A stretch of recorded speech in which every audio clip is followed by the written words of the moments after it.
What is going on? It is the Oh no. Soccer Show. Welcome to the Stateside Soccer. That was my YouTube entrance. Welcome to the Stateside Soccer Show. We are talking episode 82 now. That's a lot. That's a lot of episodes. And we did most of them this year. Like, that's pretty crazy. Yeah. I was trying to think if you would get to 100. I was like trying to do the math. I think we'll stop like short. It'd be like 90 something, but who knows at this point? Who knows? And and we've been. Was it 3 weeks ago? Was the year anniversary of it? So still doing like 80 or 79 in 52 weeks is pretty impressive too. So like that's way more than one a week at this rate. So that's pretty good. But I am Jordan Wiegand, and please forgive me if I busted your eardrums at the beginning with the yo's. And the yo-yo man himself is Logan Stump here with me today. I was kind of like, what's happening? I thought somebody was taking over the podcast. It was like, this is like some kind of takeover or something. I seriously thought of doing that like 1 second before the music stopped, and I'm like, oh, I guess I'll do it. It was great. Figure why not have some fun? It's been an awful day, so why not, right? Like for me anyway. Yeah. Have some fun with it. Okay, so we are going to be talking MLS clinching playoff scenarios. We have, the last 5 games of some of these Eastern Conference that we're going to look at. Maybe next week we'll take a look at the you do have the West on here too. Okay, yeah, we'll talk about the West as well. Thank you, Logan, for the notes. I was bored today. It's your last day of fall break, right? Yeah. So I put together a nice little chart that we'll put on Twitter. And then we had we will also talk some Pepe news, and we'll also talk some U.S. men's national team, as we didn't get a chance to talk about the Costa Rica game yet. So we will talk about that as well. And maybe we start with that. Should we start with that? Just get out of the way. Might as well. Okay.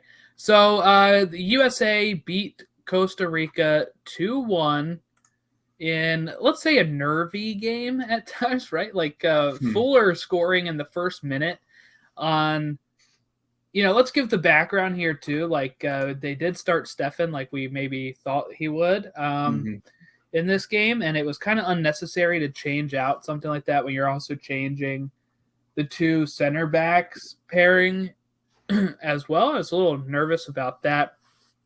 And 1 minute into the game, Stefan, it's hard to say if somebody else would have saved it. I think Matt Turner saves it just because he's a better shot stopper. And it just seemed like it almost felt like in slow motion, didn't it? Like as it's going, I'm like, oh, he's going to whiff on this, because it just seemed like it was moving so slow, and it was like time had stopped, and I'm able to like seeing everything so clear. And and the goal goes in, and you're like, oh, here we go. Like Berhalter's out at the end of this game, right? Because we would have been hitting the panic button. But Dest equalizes in the 25th minute, and at halftime we're at least 1-1, and we have played some very good soccer as well, where you're thinking, okay, now they're building up well, they're passing well. Can they act? Because there's some games like the Honduras game away where we couldn't connect a pass if we were 3 inches away from each other. And this one we were doing some good build up, some good passing. It was looking pretty good, but the final product wasn't there. And then in the second half, 66th minute, an own goal is how they have it credited here, but it was shot from Timothy Weah to give us the lead 2-1, and they were able to hold on to that. And we got to see like Hoppy come in late, and Yedlin came in, Busio came in, Zimmerman came in to help lock it down, and Zardes came in to get his standing ovation in Columbus. So overall, it puts the USA still second place in the groups. We're almost halfway. That is 6 games, and there's 14. So this Mexico game that's coming up in November is the halfway point, and it's in the USA. It's in Cincinnati, if you get a draw or a win there, then it's probably going to be really, really good. I would feel pretty good. Like, especially if you win against Mexico, that's going to tie you for first place. And at that point, I don't think we can have too many complaints. And when you would look at 7 more games, we'd probably feel pretty good about at least getting to the playoff round in the 4th spot. Yeah, I was gonna say, I think you'd feel really good if you can come away with even, I would say if you can come away with 2 points, 3 points, in this window, like you're still not in really bad shape. I think the 2 wins in this last window were big when I didn't think we were going to get it, and all hell started to break loose against Costa Rica. But again, you played Jamaica. It is in Jamaica, but I think that, or wherever they play, I think you can manage a solid point there. That's what I'd be looking for. Any kind of points you can get on the road in CONCACAF. And it could be huge if you get 4 points. If you get 4 points out of this window, that's probably the best we could ask for. And you're looking really good as far as taking one of those 3 spots that are up there. Because I do feel like I started to feel like that the rest of the pack is kind of breaking away. I think Panama is starting to kind of float back down just because they got smashed in by Canada. I think the U.S. can beat Panama at home. So I think that, beating Costa Rica is big because it widens that gap between them and Costa Rica. Now it's just worrying about Panama. And if Panama can't do anything and the U.S. can supplant them, or if Panama drops a couple games coming up in this window, because I think they play Honduras and El Salvador, games they should win. But if they drop points here, I could see this being pretty much a clinching a window as far as getting ahead of the pack. Then it's just about jockeying between Mexico, Canada, and U.S. Pretty good stuff.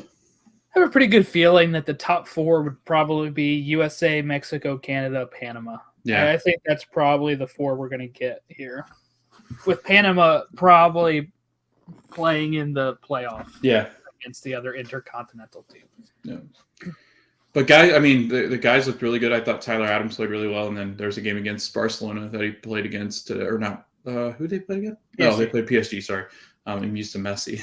Yeah, I'm like, wait a minute, that's not right. Though. Yeah, Tyler Adams had a great game. Had one blunder that he kind of gave away in the midfield, but if you watch it back, their defense should have had something to do with it. Tyler Adams turns it over in a dangerous spot, but it's not like there weren't other defenders around trying to get to the ball as well, at least in the back. So, but Tyler Adams played really well in this window. I thought he looked the best that he's possibly looked in all of qualifying, all of his history with the U.S. team. He's been hurt a lot, so that was good to see him stay healthy. Serginho Dest did come off limping after he didn't come off the pitch, but he played with a limp, and at the end of the game, you could tell he was in some pain. But I don't think it's going to be anything lasting. I thought Dest played well. His goal was phenomenal. It kind of had that spark that the U.S. needed, especially in the first half. They had gone, I think Twellman said 9 first halves or 8 first halves without a goal, which is absolutely nuts that we're still talking about the U.S. being maybe the number 1 team in that region because they're only 3 behind Mexico. But to not have goals like that in that first half is pretty dangerous. They've been, we've kind of talked about it on the show, I think, before too, that the first halves of these games at times have been really bad. Just really bad. But this one had a good first half, and it was probably the best first half the USA had played for quite some time. So it was nice to see that. Yeah, going down 1-0 that early and then being able to build up some attack. I thought their midfield looked the best they've ever looked with Yunus Musa, Weston McKennie, and you had Tyler Adams in the middle. Like that was one that they thought was going to be a dangerous midfield, and I think it kind of shows exactly what they're going to be. Now throw in Christian Pulisic or Gio Reyna up on the wings, and no knock against Brendan Aronson, who's probably been one of our best players for the U.S. team. And oh crap, that scared me. Timothy Weah with a rocket, and I think you're starting to see Greg being forced, at least his hand being forced, because once these guys get healthy, like once you have a healthy squad and once you have guys that can travel internationally, and it's becoming easier because the quarantine restrictions are kind of coming up a little bit, I think you're starting to see Greg, his hand being forced. I think that you're starting to see, and this is not a knock against MLS, this is a knock against the guys that are playing that are from the MLS. They're just not better than some of these guys that are playing internationally. I think Timothy Weah is fantastic. I think Brendan Aronson's probably one of our top players and prospects coming up. Yunus Musa has been one of our best players coming up. And if Tyler Adams and Weston McKennie are healthy, they're probably two of our best players. So, again, I think it's more about quality of players. It's not against the league. I think we've got really good players that come from the league, but they're just depth pieces because they're not better than some of these guys that are starting. Well, I think it's, Areola was in the lineup until he had to get scratched because of an injury, and the injury probably caused because he's been playing too much under Berhalter. To play 90 minutes, didn't he play like 90 minutes game one? Yeah, and then he played again in 45 minutes game two, mm-hmm. and then he was going to start this game, which is probably at least 45, 60 minutes here. Yeah. When you have Weah, who is there, and you have Hoppy, who hadn't had a minute yet at this time, like, it was a little excessive, is one thing I'll say when it comes to Greg there. Just a little too excessive with the Areola. I like Paul Areola, but, the reason when you have 3 games in 3, when you have 3 games in 7 days, you shouldn't be playing one player, at least 45 to 60 minutes a game in all 3 of those games if they're not an instrumental member of the team. So one thing I think that both of us would like to see, Jordan Morris is kind of inching his way back. I'd like the U.S. to win a couple games here and make that, that January, February, whatever, the March window not as important so that some of these guys can get some run. Because Jordan Morris, while he might not play for the U.S. team in the World Cup, I feel like he deserves his shot, and he was going to get his shot coming up in this qualifying. So I think that given the chance, I think he's probably our best quality player, obviously, in MLS. And I think that putting him in and getting him some chances, who knows? Who knows what he could provide? He could very well be a depth option come November of next year.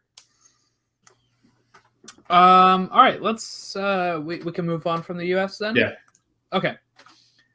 So over the weekend, we had kicking off everything here at 1:00 on a Saturday was Montreal versus Philadelphia in Montreal.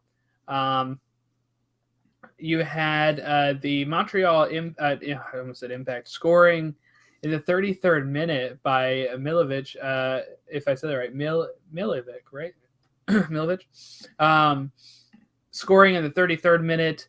And then you had an own goal for the Union in the 63rd minute, which gave them a 1-1 game. And then Kai Wagner scoring in the 77th minute.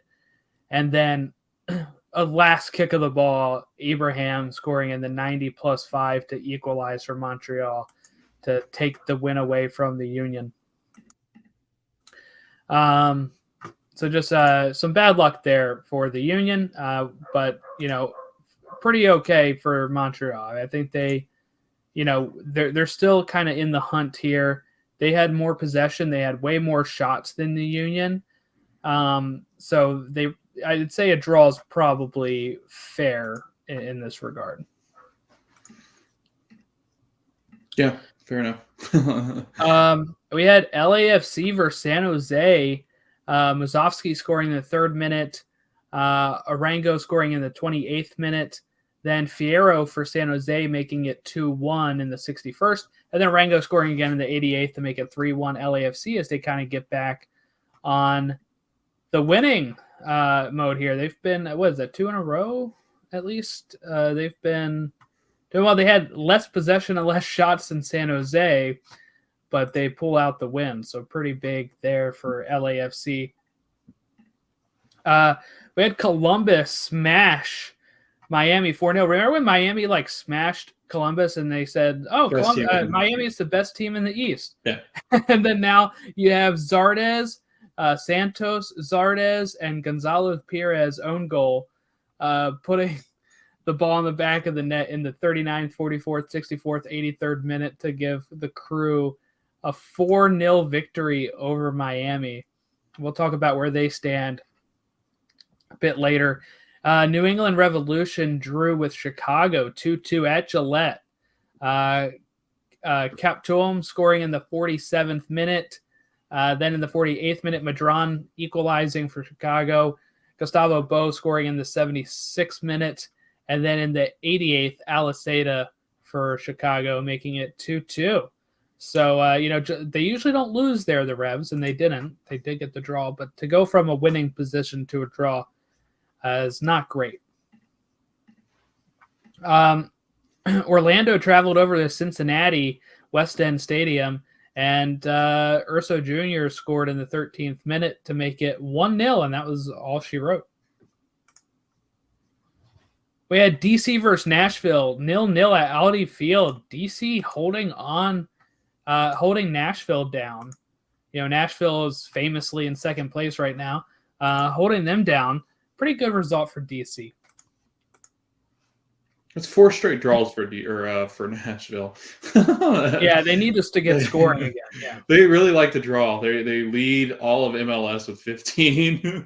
Wow. It's a lot, and I think that's where when you're in the playoffs, I think that's where it comes into concern. You're talking about a team that just can't get over the hump and win games. You got teams that can win games. They either win or they draw. They don't lose very much. I'll give them that, but drawing is not going to get it done in the playoffs. All right, we had Atlanta beat Toronto till 2-0. There was 2 red cards here. Araujo scoring for Atlanta in the 45th +2. Then you get a red card for Toronto in the 83rd, a red card for Barco in the 84th, and then Moreno scoring in the 90 +7 to make it a 2-0 victory for Atlanta. Houston beat Seattle. Shocker here. Your Rudy scoring, Quintero scoring, and then Madronda scoring for Seattle, all in the first half to make it 2-1. But Houston's going to hold on there, get the victory. Minnesota, who I'm repping today, beat Austin in Austin at Q2 Stadium. Fraga Payne scoring in the 16th minute to make it 1-0 for the Loons, and that was it on the score sheet. Then we had Salt Lake beat Colorado 3-1. Krylock scoring in the 13th minute. Rubin scoring in the 56th. Namli scoring for Colorado in the 73rd minute. And then Julio scoring 90 +6 to reinstate a 2-goal lead there for RSL. Then we had LA Galaxy versus Portland with the Chicharito here. LA Galaxy is going to take the lead in the 62nd minute. Blanco's going to tie it up 72nd minute with a goal that looked like it was a cross. And then Kleshtin with the penalty kick in the 90 +2. And then on the Sunday games, we had New York Red Bull versus NYCFC. Caceres Jr. It's Caceres or Caceres? I was going to say, I always feel like I mess up. So Caceres. Yeah, Caceres. Third minute in, scoring for Red Bulls 1-0. That was it. They win the Hudson River Derby there. And then Vancouver beat SKC 2-1 with Gold, Tybert scoring, and Johnny Russell scoring. All of those in the first half as well. But Vancouver holds on.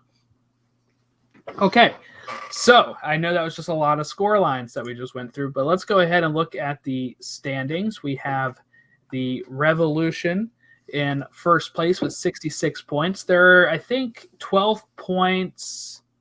No, they are, 6 points off of tying the all-time points record. Mm-hmm. So they need 2 wins and a draw to break that. We have Nashville in second with 48 points, Philly in third with 46, Orlando in fourth with 45. Then the gap is kind of growing here. Atlanta in fifth with 42, DC in sixth with 41, Montreal in seventh with 41, NYCFC and Red Bull both with 40 points. They are outside the playoff spot, but it's the first time in a long time that the Red Bulls are even with NYCFC on points. NYCFC that at one point was in like second place in like the early summer or whatever it was when they were on a hot streak. Then we have the Crew in 10th with 37 points, Miami in 11th with 32. And then the eliminated teams, Chicago, Toronto, Cincinnati, rounding it out there. On the West Coast, we have Seattle in first with 57, SKC in second with 52, Colorado in third with 51, Portland up to fourth with 46, RSL in fifth with 42, LA Galaxy in sixth with 42, Minnesota in seventh with 41, just barely hanging on there, as Vancouver is up to eighth place with 40 points, and LAFC in ninth with 37 points, and San Jose in 10th with 33 points. They're probably going to be eliminated soon, I would think here. And then Houston is eliminated. Dallas is not with 28 points. They've played one less game than Houston. And Austin is eliminated. Crazy. So let's take a look at your chart you made us here. This is for the Eastern Conference. You gave us the points here. We're not sharing it, I guess, right? But you gave us the points. You gave us who their next 5 games are. This is the last 5 games of the season, right? Right. Yeah. So every single team, it worked out well. If you eliminate the Revs, because they're way clear of the 48 points that Nashville currently has, and there's not enough draws in the world to get them up to them. So the Revs we've taken out, they've clinched that number 1 seed in the Eastern Conference. They look like the team to beat as far as just a team that continues to win or just bang out draws, even with some of their guys not healthy. It's been really impressive with Carlos Heel going down. They thought maybe, they would have fallen back towards the pack. I think he missed like a month or a month and a half, but they were able to stay clear. But yeah, so what I did is I took all the teams that are in contention still. And yes, Miami, we added you late. I texted Jordan and said, Jordan, you think we should add Inter Miami to the Eastern Conference mix, because they are 9 points off the 7th spot. And while it is mathematically reachable and doable, I don't know if Miami necessarily has it going. With 6 losses in a row, I'm not sure that Miami's heading in the right direction to make that playoff push. I love when people say that Gonzalo Higuain's going to go off and just go on a tear. Hasn't done it yet, but we'll continue to watch that story. So I took down the 7 in the East. We'll start with the East, and I took down the 7 teams that I thought. It's 5 or 6 teams because the Revs are out. I took the 6 teams in the playoff spots behind the Revs. You got Nashville in second, Philly third, Orlando fourth, Atlanta fifth, DC 6th, and then Montreal 7th. And I was looking at their schedule because I was fascinated to try to figure out, what teams, Jordan, do we think are teams that are in trouble? And I guess we could just kind of talk about these teams here that sit. I would say from Orlando down, just with the run of form and in the schedule that they have left. I feel like those are all teams down to about Columbus-ish.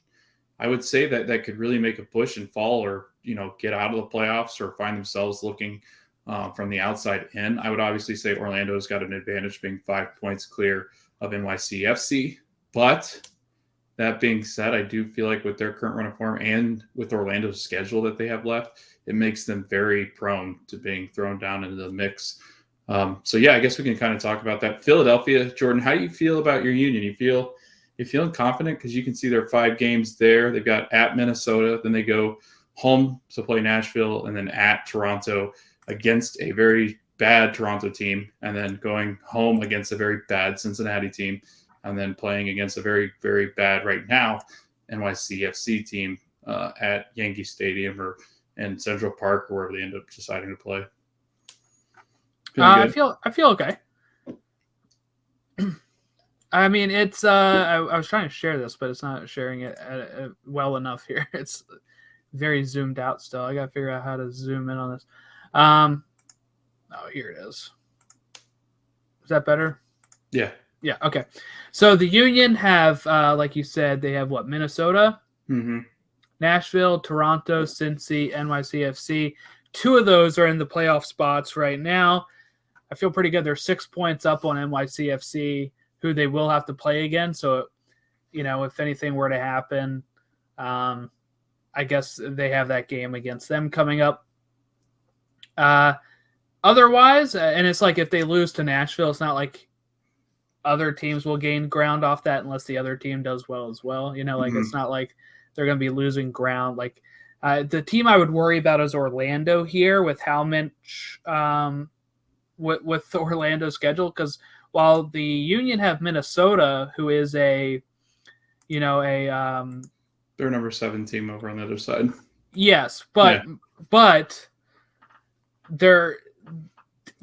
Minnesota's not gaining anything on the Union, right? Like Orlando is going to have Montreal, Revs, Crew, Nashville, Montreal. 4 of those currently already sit in playoff spots. One of those, the Crew, can still conceivably get in there. So that is a little worrying for me if you're Orlando, but you have the 5-point lead. But when you look at a team like Atlanta, which Orlando only has a 3-point lead on, is that Atlanta faces no teams that are currently in the playoff spot. They face NYCFC, then Miami, then Toronto, then New York, Red Bull, then Cincy. They're probably picking up 3 wins out of that, maybe, or more. Yeah, and all 3 of those first games are home. So the NYCFC, Miami, and Toronto game are all at home, which, I mean, Atlanta at home is very difficult to beat, especially with their crowd being the biggest one in the MLS. And then, like you said, Jordan, a Red Bull team that is on the outside looking in, hoping to get in, but they've just been a roller coaster ride. And Cincinnati, I mean, I feel like no matter where you play Cincinnati at this point, doesn't matter. It's automatic 3 points. So, especially at the end of the season, I don't think they'll be really doing anything at that point because they'll have wooden spoon in hand and they won't want to give that up, would they? No, they want some sort of piece of memorabilia, I guess. But then you look at a team like DC United, right? Yeah. Who only have to face Revs that are currently in a playoff spot, but they do have to go up against NYCFC and Red Bull, who are right outside of it, and Crew. So, and with the way DC plays, is sometimes they'll be really good, sometimes they won't. So, I'd be worried if I'm DC, because if you lose those games to NYCFC and Red Bull, they're leapfrogging you in the standings. And you're going to have to face the Revs. Now, you're facing Revs at home, which is, you're facing them in DC, I mean, not at Revs home. But so, maybe more of a slip up there for the Revolution. But I really feel like with the way that they're going to be probably pushing for this points record, I would assume they care about it. I don't know. Then maybe that won't be the case, right? Like maybe they're going to just go all out. But with the way on and off Crew have been and with the way on and off Toronto's been, I think DC actually has a pretty okay schedule. It's just they have a few of those teams that are right on the cusp. Yeah. I feel like Columbus is a stretch. They've got 3 playoff teams that they've got to play. They play 2 of those playoff teams on the road. DC's very, very tough to beat at home, and so is Nashville. They've got to play an Orlando team that's been decent on the road when you're considering the rest of the MLS. I think Orlando plays about as formidable as you can on the road for a team. And I think, those are 3 really tough games. You would like to think they would beat Red Bull, but Red Bull have those moments where they look really sharp. This last weekend when they took down NYCFC, I thought they looked decent. I thought Casares looked really good. And I think that they've got the veteran players like Fabio to play and can really give them a push and advantage. Jordan, I think the one team that I would say the outside of those group, like outside of the Columbus and Miami, I think NYCFC, honestly, like I don't see them being close. Like I feel like with their stretch of games that they've played recently, their form, their defense has not been as good as it once was. Their attack has kind of slowed down a little bit. They've had some injuries. I think that you're looking at a team that, I don't see them winning in Atlanta. I see them playing a very difficult game against DC, and playing a Union team at the end of the season can never be good because they sharpen their teeth for the playoffs. And very well, I feel like the Union are going to be playing for home field there too. That's another thing we didn't really talk about. Yeah. With how close these teams are, 2, 3, 4 get the home field advantage in that first round. I mean, with how close everything is, it just takes Philly and Orlando to lose a game or draw and those other teams to pick up 3 points where they start to go, oh, crap, we need a home field advantage. So, and especially Union and Orlando, they rely heavily on being at home. teams that don't perform as well, and teams don't perform very well on the road in MLS anyway. If you look at the numbers, I think the person with the most away wins are the Revs, and they have 9. I think they're tied with Seattle. So again, those are top elite teams. And if you look at the East, the next best team on the road, I think is Orlando, maybe Red Bull. So 4 wins, 8 draws for Red Bull, 6 draws for Orlando. Those are just teams that kind of just stand in there and try to take some punches. But again, this East, the East is really exciting. The West we'll get to, obviously, but I think there's a widening gap up at the top of their table. Whereas the East, from 2 all the way down to 10, I mean, you could see some really big changes coming over the course of the next 5 games. So that's kind of why I had those listed out there so people can take a look and see how they match up. But I agree with you. If I'm looking at a team that's going to make a push, I think Atlanta. Like Atlanta doesn't play anybody that's formidable, to be honest with you. 3 of the worst teams in the MLS playing against Atlanta, who's on fire and playing extremely well. Yeah, that's why Atlanta has that really easy schedule, really, Yeah. I think, when you look at NYCFC and Red Bull, they have a lot of games against those playoff teams, which can work in their favor because they can gain points. But if they're not they're not good enough, then they're just going to get slaughtered, and both of those will fall out. And you might even have Columbus leapfrog them to 8th place. Mm-hmm. But other than that, I'm not sure there's too much more to talk about this. I mean, Nashville, I think, can really solidify their 2nd place spot by beating Crew. They have Cincy and they have Red Bull, and they also face Philly and Orlando as road games. But having Crew at home and Red Bull at home, and then Cincy away, I think Nashville can solidify 2nd place and have a home playoff game this year after playing spoiler last year. So that'd be, in their 2nd season, just phenomenal. I think we're good with the East. We can move All right, on let's to the move West. over to the West. Bigger gaps here from 1 to 4, and then, from the bottom 5 to the last 9 or so. Yeah, we have Sounders 5 points up on SKC. They're probably going to be able to lock that down soon. But, when you look at SKC, who have been good this year, they're 52 points. They face 4 out of their last 5 as playoff teams. They have Seattle next. How does that work? Yeah, there's like a weird game less games played or whatever. Okay. Yeah. I was going to say, because Sounders have Colorado next, then they have SKC. So you have SKC versus Seattle, then they have LA, then they have Minnesota, and I meant LA Galaxy, sorry. Then they have at Austin, which is 3 points, and then they'll have versus RSL to round it out. Sounders, will have to go at Colorado, which, are sitting in 3rd, which is pretty good. Then they host SKC. Then they have at LAFC. Then they have hosting LA Galaxy, and then they have Vancouver. That's all still pretty tough for Seattle, though. The 2 LA teams, another Cascadia team in Vancouver, and then facing off against the 2nd and 3rd teams of the West. It's pretty brutal last stretch here for Seattle, but 5 points up, they probably have some room to maneuver here.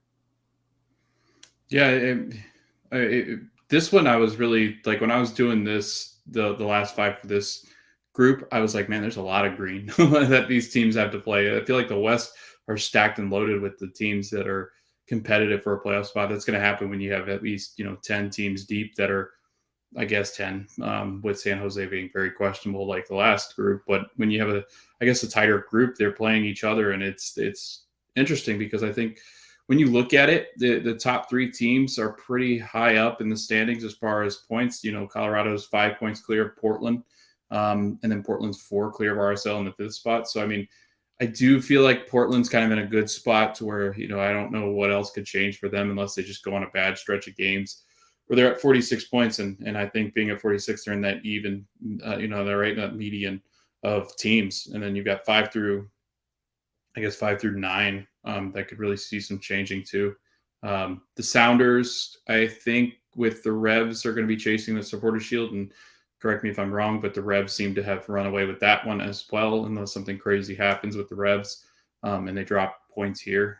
It is interesting to note, though, that, and Jordan, I don't know when the last time it was, but it's very difficult to win Supporter Shield and MLS Cup. And I think the last time it was done, I don't want to guess because I think it was I heard Toronto. it earlier. Yeah, I heard it earlier. I just don't remember when it was, but it wasn't very often that it happens. And when it does happen, it's very strange. So I think if I'm a betting man, I would bet the Revs don't win the MLS Cup. I would say that would come from somewhere else. And honestly, with this Western side, I think that the West teams are very competitive. And if you look, I think they've got a lot of quality on the Western side. Teams that from 1 to 4 really just vary on the way that they can attack, defend. Whereas in the East, it's been more of like hot and cold. So I think with the West, it's a lot more interesting just because of there's like little clumps of groups that are really good teams and they're playing against the clumps that are not as good. So I don't know. It'll be interesting to see what happens in the West. Do you think anybody on that side above the top 7, Jordan, have a chance, like a realistic chance? Because I know there was a lot of talk about Vancouver and LAFC and even San Jose, if you want to throw that name in there. Do you really think that any of those 3 have a shot to get into this mix? Vancouver and LAFC are probably the only. I'm going to say no to San Jose here. Yeah. But I think LAFC and Vancouver have a shot. Vancouver obviously have a shot because they're 1 point off. Right. LAFC are 4 points off with 5 to go. And they will have to face teams in those playoff spots. But they're not going to face teams that are directly above them in that playoff. I mean, LAFC will face Minnesota, and that's probably, and so will Vancouver. And that's probably their best chance because they are seriously right above, they are right below Minnesota. Mm-hmm. So that'll be their best shots. But they really have to make sure that they're picking up points in all their other matches too, I think. But Minnesota's been a little slower lately too. This year's like, I don't know how it normally is, but like when I was looking at these tables, I'm like, they are so close. I mean, from 5 down to 9. It's pretty much like this every year at this point. Wild. Like you could be sitting there as a Columbus Crew fan, and with the way that you thought the season was going to go, sneak into the playoffs because the season's so crazy. This whole league's crazy. And you can make some really big noise in the playoffs and run away with MLS Cup. Like that's wild to me. I mean, just looking at that, because it's so different from the other leagues that we watch, because the top team gets the cup and it's different. I will say it's probably going to be one of these teams that sneak in, honestly, that win it all. It just seems to go. And like nobody was picking Crew over Seattle at points, and, they went ahead and did it. So, yeah. So, I mean, just kind of looking at the last 5 games, it's really gotten me excited just because I think there's a lot of positions that could be lost. Yeah, a lot of heartbreak, a lot of hope, a lot of positive things that could come from this. I think you're going to see a big break in some of these teams. And I think that some of these teams that have really struggled second half of the season, it's really shown. I'm shocked, honestly, that Vancouver and Montreal are up that high. I know that the 2 Canadian teams that we had no chance of them making any kind of noise this season. I know we had them both very low. Yeah, there you go. Throw it up there. I think they were both in the bottom of the. Now they're clamoring for that number 7 spot in the playoffs. So why do we even do predictions at this point? I think next year we'll just do like what teams do we think will surprise this year? You know what? You can't really be wrong with a lot of them. Yeah. Right. So. Let's talk about it a bit here. On MLS website today on Tuesday, they came out with a list here of who can clinch the playoffs or be eliminated this week. Mm-hmm. So let's walk it through here. So, Sporting Kansas City and Rapids can clinch a playoff spot during this week's action, and that's during the day that you're listening to this episode that we released it. Wednesday has some action going on here. And Sounders can actually clinch a top 4 seed in the West. And Dallas can be eliminated. So let's talk about the ways here. So Seattle Sounders can clinch a top 4 spot if they win or tie versus Colorado, or they lose or tie versus Houston, and LA lose or tie versus Houston, and Portland lose or tie versus Vancouver. So really, if the Islanders just get a point, they clinch a top 4 spot. SKC can clinch a berth if LA lose versus Houston, or Minnesota lose/tie with Philadelphia, or Vancouver lose versus Portland and LAFC lose or tie versus Dallas. So nothing that SKC does matters on if they clinch a berth right now, because I guess they're not playing on Wednesday. Colorado can clinch a berth if they win versus Seattle, or if they tie and other teams lose and tie. So if Colorado ties, Vancouver has to lose or tie, and LA has to lose. Or Colorado tie and Vancouver lose or tie, and Minnesota lose or tie. Or Colorado tie and LA lose versus Houston, Minnesota lose versus Philly, and LAFC lose or tie versus Dallas. Or Vancouver lose or tie and Minnesota lose. Dallas can be eliminated. Dallas can be eliminated by losing or tying versus LAFC. Okay. And that's it. That's all of your possibilities for the week here. For Wednesday. Sounds like a whole lot of elimination in the West. Like, you can't get to this spot. If I win, you can't get here. Yeah. Or if I lose, I'm going home. I'm taking my ball. I'm going home. Can we just mention the fact that all 3 of the Texas teams probably by tomorrow are going to be sitting at home, not playing. And actually, they had an interesting stat, Jordan. It was, who was it? Oh, man, this is going to kill me. It was either SKC or the Sounders, I believe. No, sorry. No, it wasn't. It was Minnesota. There was a guy on Minnesota's Twitter reel, and Extra Time said this today. I was listening to their podcast today, at least. And they said that Minnesota's the majority of their games, I think they've had the highest percentage of games against the Texas teams currently. So that's kind of why they're sitting in that 7th spot. And I think it still doesn't make sense. Then shouldn't it be higher at this point? Yeah, well, it was like Vancouver, because there was a bunch of fans below them complaining that they've only played Texas teams. But all these, you're going to end up playing the Texas teams anyway in this 5 stretch. So I think that's where I think it was the Galaxy, because the Galaxy played Houston and Dallas. And I forget who else it was that was complaining because they had to play. Or they got to play so many of the Texas team. I think it was like San Jose or somebody. Because it's Austin and they play Dallas and stuff. And they're like, well, they've gotten to play those teams. And they're like, well, you got to play them too. It's just a matter of when. So pretty interesting stuff, though. I mean, Minnesota, this team that we thought Jordan's MLS Cup pick, right? They still can. They'll probably be the team that does it, because unless they're sitting at home, Jordan, that's going to be kind of hard. I mean, if they make it. Yeah. If they make it, maybe, like they're one of those teams that you'll just be like, what? How did they do that? Which we get sometimes. But the schedule. So the schedule of the playoffs, of course, they start Saturday, November 20th. So while we only have 5 games left, I think the last game is on November 7th.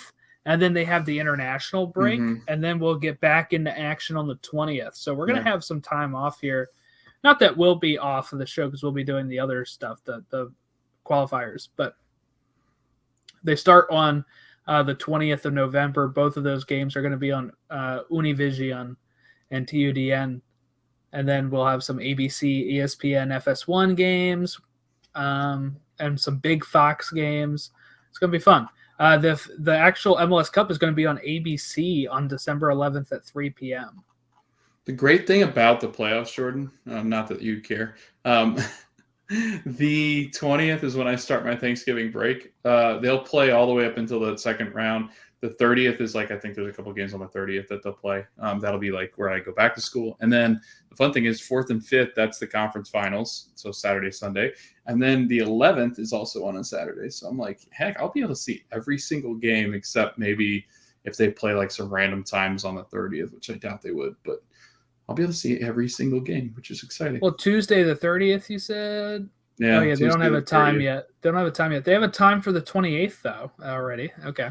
Is it one game on the 30th, though?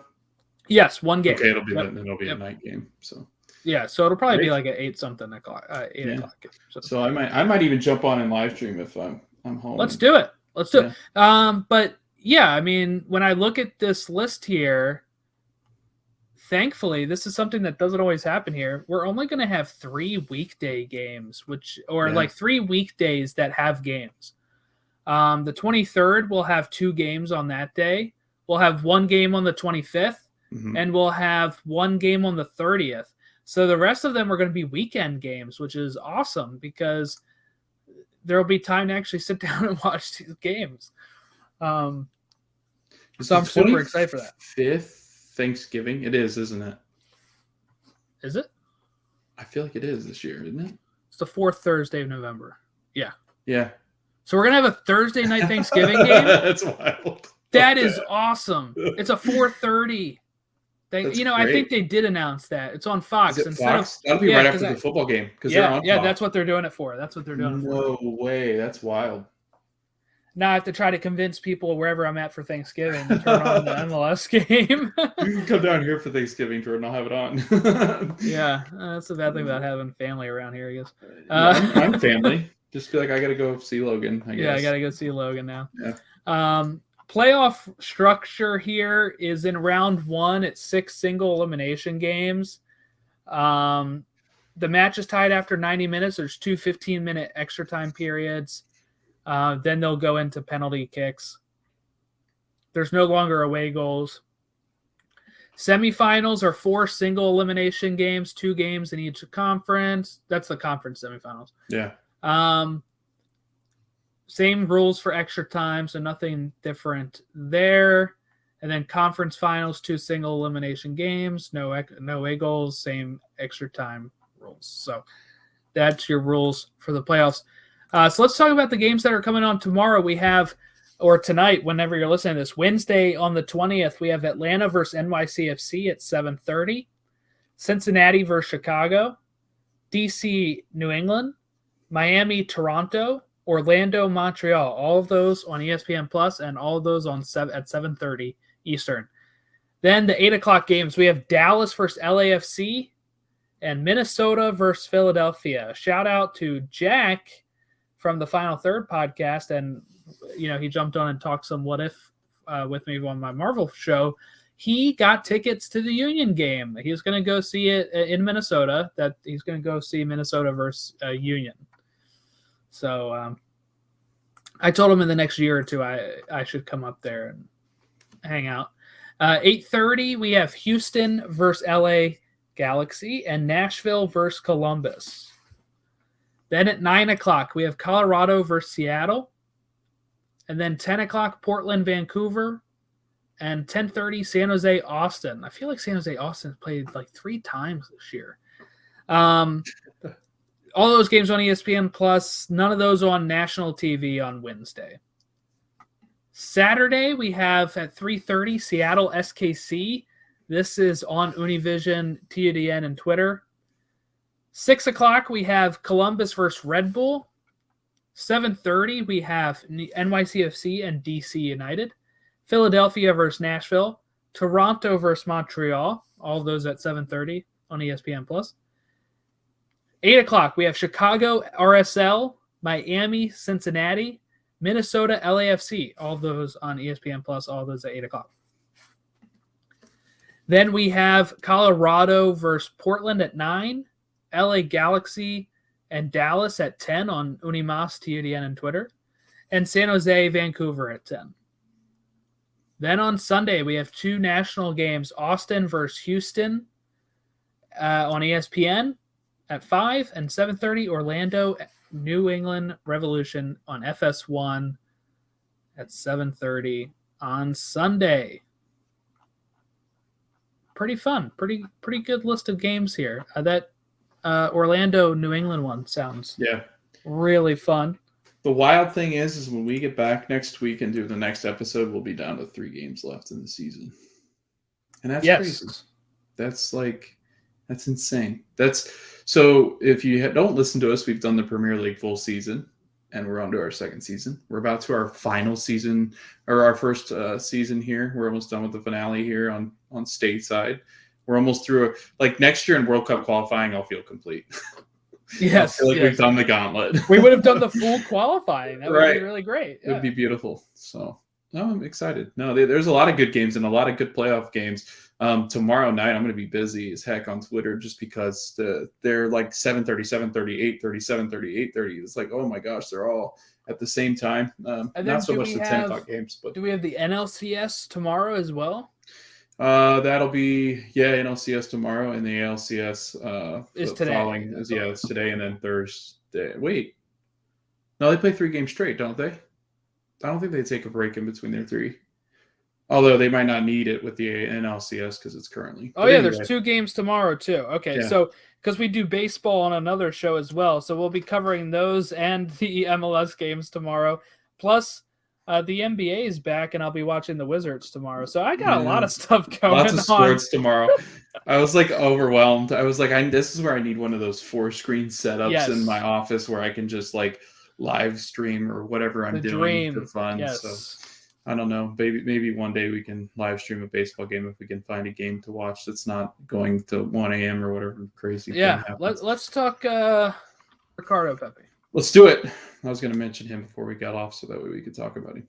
Sounds like this is from an hour ago. Okay. Roger Gonzalez said yesterday, right? Reporting from our friend Chris Smith that he had agreed with personal terms. But according to I don't know why this is okay, this BavarianFootballWorks.com, which is about Bayern, is saying that it's going to be Wolfsburg. And they're crediting Chris Smith on that, but I don't think it's official yet. I do think that he has submitted his transfer request.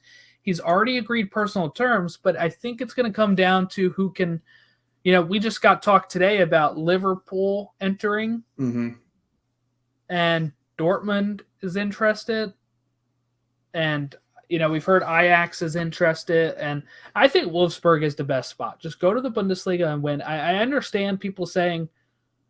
People get real attitudes online. Yeah. Welcome to Twitter, I guess, where they're like, oh, remember when everybody thought Alphonso Davies wasn't going to start at Bayern Munich? Well, Pepe is going to start anywhere he plays. I don't know. And I'm not saying that to slight on Pepe. I'm just saying, Liverpool don't really play with a striker. Pepe's a striker. So I would worry about that just because is Klopp the type that changes system? Usually no, right? Matt tells us all the time that they just roll with whatever the system is. So I would worry about that. But Wolfsburg, just a team where he can kind of make that jump, get his feet wet in Europe, and then he can make the jump to one of those big clubs afterward, I think makes a lot of sense. I think you're looking at one of the best U.S. men's strikers that we've ever really had, to be honest with you. I think eventually his name will get thrown in, and I know he's young and he's just starting to develop a career, but I mean his talent and his skills, his ability is so big too. He's strong for an 18-year-old or 19-year-old, how old he is. He's got 13 goals in 27 games in MLS, played in the MLS All-Star game as a sub, also has 2 goals in CONCACAF in just 3 matches that he's played. The kid's built quite a resume, and he deserves every bit of that transfer that he's going to get. It'll just be a matter of I agree with you, Jordan, though. I really want him to go to Wolfsburg. I know that there was other teams that were mentioned out there that would be interesting. I know Ajax would be interesting, but I think that if you really want to see him grow, being in the Bundesliga, it seems like where our players have really had success just because it caters to the attacking players a lot more than a lot of these other leagues. They don't defend as well. So I think that getting him that time in Wolfsburg, and he'll be over there probably in the March or February, March, really getting into the system. That gives him a whole 2 or 3 months, and then the beginning of next season to get ready for qualifying and World Cup, for World Cup if we're qualified already. So I don't know. I like the Wolfsburg move the best. I think that's the best place for him right now because he's playing against those big guys in the Bundesliga. Yeah, the worst thing would be to go somewhere that he's not starting or playing a lot of games because we are going into a World Cup year. Mm-hmm. So I'd be worrying. Like Bayern, he's not going to start every game at Bayern. I don't care what anybody says because Lewandowski is the best striker in the world. And he's having a ridiculous season again and a ridiculous calendar year that they're not going to be like, let's just start Pepe every day. Like he would get minutes, he would get minutes, but I feel like you would want him playing as we go into a World Cup if we qualify, more minutes. But he's got to leave Dallas at least. Dallas has been awful. They're not even trying to build a team there, and that's unfortunate. I did want to also talk about, right before we leave here, the Hudson River Derby had nobody show up this week, and part of it is probably COVID protocols and stuff because I know New York and stuff is a little stricter on that kind of stuff. I know they require vaccines and stuff for entrance, but it is, I think, a testament that we've talked about a bit about how these two New York teams that we have are both just feeder clubs to Europe. Yeah. And lately, neither of them have signed big names to draw any. Like David Villa drew people into the stadium, even though he turned out to be an awful person. Terry Henry, Tim Cahill, names that people kind of were able to know outside of just the general soccer population. It is what would draw, and even then, if they were actually good teams, they probably have some more people showing up. But it's almost at this rate, both of them are just playing kids to try to sell those kids on later and make a quick buck that way and make their Manchester City or their Red Bull Leipzig a better team instead of worrying about the team here. And I think the fact that both New York teams are like that has really kind of just disillusioned the New York fan base a bit. And you also have the issue of NYCFC not having a proper stadium, Red Bull Stadium being kind of further away. I don't think any of these teams make people think this team represents me and this team represents New York, because neither of them really do. They represent Leipzig and Man City. Yeah. That's what they represent. They even have the same jerseys. That is not New York. None of them show anything about New York. Nothing comes from New York City to Man City. I can tell you that from being a City fan. There's nothing that's come from them that's played in the U.S. Angelino, he went, but he went to. They sold, but the plan was to sell him. Yeah, and they made money off of that transfer. Right. And Harrison, they made money off of that transfer.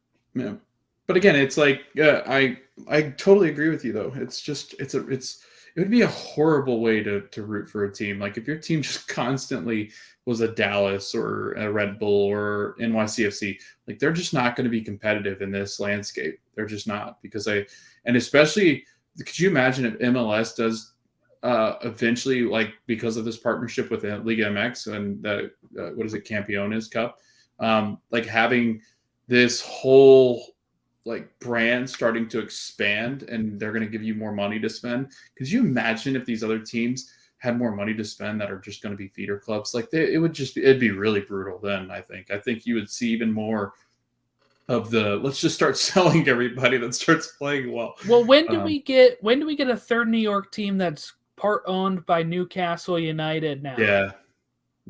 Or Bayern. I know Bayern had training facilities put up in New York. So I think it's coming. I think there's another one coming, and Brooklyn is always a hot spot to put teams now. So just have NYCFC move to Brooklyn. It's not that difficult. That's the other thing I was wondering, why they haven't decided to use Brooklyn, because Brooklyn, it's one of the 5 boroughs. They're supposed to. I think they were like, we represent all 5 of the boroughs, but they don't represent anything when they play in New Jersey because they can't play in Yankee Stadium. Yeah. I don't like this idea of clubs wearing the same jersey as their parent club either. You know what it's like? It's like going to a single A team of a team that you don't root for. So in this case, I mean, if you're like a Manchester United fan that's also an NYCFC fan, it's like you are a Yankees fan that goes to an Orioles single A, and you're like, woo, go team. And they're wearing the same Oriole-type jerseys. They have a bird as their logo. But you're like, that's my team. But it's not, because it doesn't represent anything about you or the team that you like anywhere else. Like, it's just stupid. But I don't know. I don't want to go on too long about it, but it's just frustrating. And I think it would be nice if anybody could ever ask Don Garber about what are we going to do about these New York teams? Because I know that you got the $100 million some dollars, $300 million from when NYCFC entered the league, but they're not adding anything to this league anymore. Watching them either play in Red Bull Arena or like the outfield of Yankee Stadium. Ridiculous. They're my least favorite parts of MLS right now. They just aren't interesting to watch at all. No, they don't bring anything. It's the same thing with Dallas, but Dallas doesn't even have a reason to do it. They've got no feeder club. Dallas feeder club is all of Europe, and they make money, and sometimes they don't even get paid for it. They're the Serie A farm system. Yeah, sometimes they don't even get paid for it. Right. Like this Reggie Cannon and stuff. All right, let's. If you want to follow us, you can tweet us on Twitter at Stateside Show, Instagram at Stateside Show, Facebook.com/Stateside Show, or email us statesideshow@gmail.com. And we'll catch you next week when we're going to be talking about the 2 games that happened this week and look ahead to the final 3 games of the season. And have a great rest of your week.